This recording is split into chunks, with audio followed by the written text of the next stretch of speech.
look closely, you are not free. Not in your thoughts, not in your desires, not even in your identity. From birth, you are shaped by systems that demand your obedience, your silence, your surrender. They teach you to be soft, to be agreeable, to be dependent, and they call it virtue. But Friedrich Nietzsche saw the truth. The world wants you weak.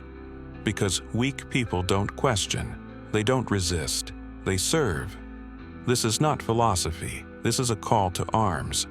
Today, we reveal Nietzsche's blueprint, not for success, not for acceptance, but for rebellion. Nietzsche's final vision was not destruction, it was creation.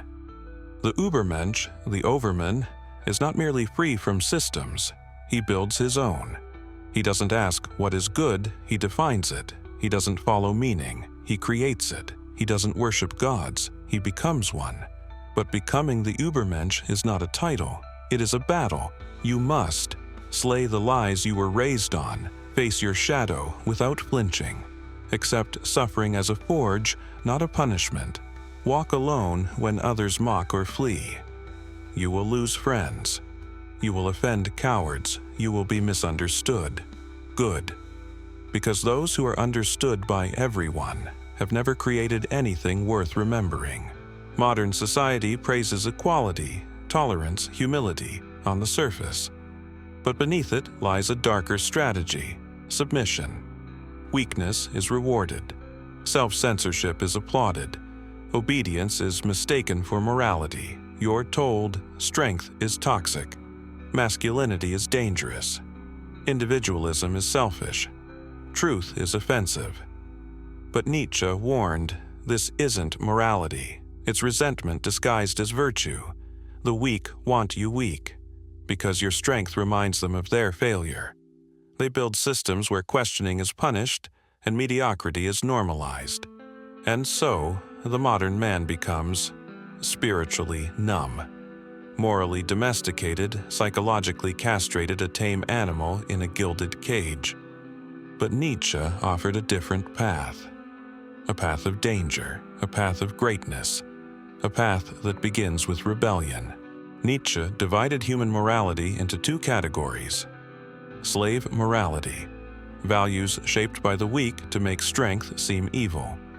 Master morality, values shaped by the strong to honor power, courage, and self-determination. Slave morality says, be humble, be obedient, share everything. Ask for forgiveness. Turn the other cheek, master. Morality says, be proud, be self-governing. Create, don't copy. Take what is yours. Fight for your truth. You were raised in a world saturated in slave morality. It teaches you to shrink and to hate those who rise. But Nietzsche dared to say, morality is just a weapon. The only question is, whose morality are you obeying? To rebel is not to be evil. It is to reject values that were never yours. It is to stop kneeling and start thinking. Nietzsche believed that at the core of every human being lies one thing. Not love, not happiness, not peace, but the will to power, the instinct to grow, to rise, to overcome. It is not about domination of others.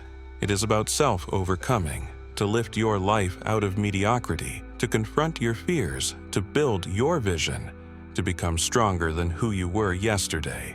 But society suppresses this drive. They feed you dopamine and distractions. They give you applause for being average. They drug you with comfort.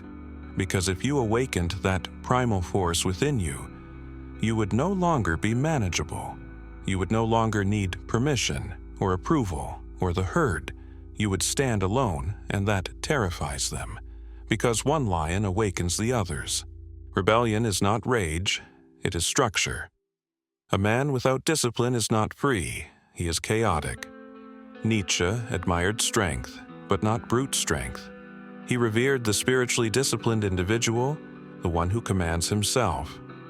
To follow Nietzsche's blueprint, you must train your mind, learn to think for yourself. Your body, make it a weapon, not a cage. Your habits, align them with your highest aim. Your time, Stop wasting it on what numbs you. Your words speak with precision or remain silent. Every act of personal responsibility is a middle finger to the systems that want you docile. Every refusal to conform is sacred. You don't need to shout your rebellion. Live it with presence, strength, and refusal to betray your truth. Because a silent rebel is the most dangerous kind. The world wants you weak. Because the strong are unpredictable.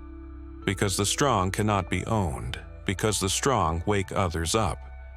So they'll tell you to be kind, soft, compliant. They'll call your strength arrogance, your independence selfishness, your confidence toxicity. But you know the truth now. You were not born to beg. You were born to build, to rebel, to become. The higher we soar, the smaller we appear to those who cannot fly. Nietzsche. Let them call you dangerous. You are. Because now you are free.